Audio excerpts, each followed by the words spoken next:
Okay, so here I am on this fine Sunday afternoon driving a Ford KA. Now this one came with the optional extra of power steering. It's amazing, isn't it?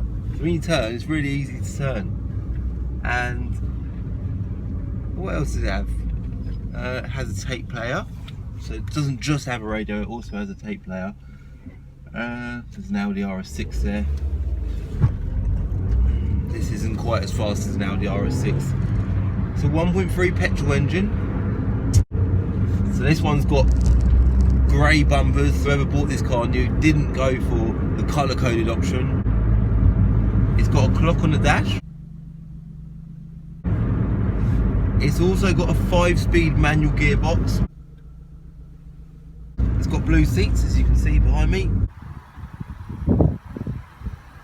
And it also has wind-up windows,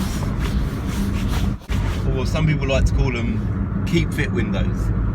This particular one is quite cool because it's got this number plate that reads the word fam. You know, like, what fam? Yes fam. You saying fam?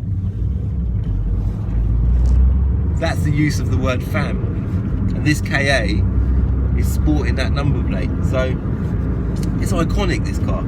37,000 miles, long MOT, half a tank of petrol, and fam on the number plate. What a cool KA. But this car is about as valuable as Ford KAs get. It means family in school time language.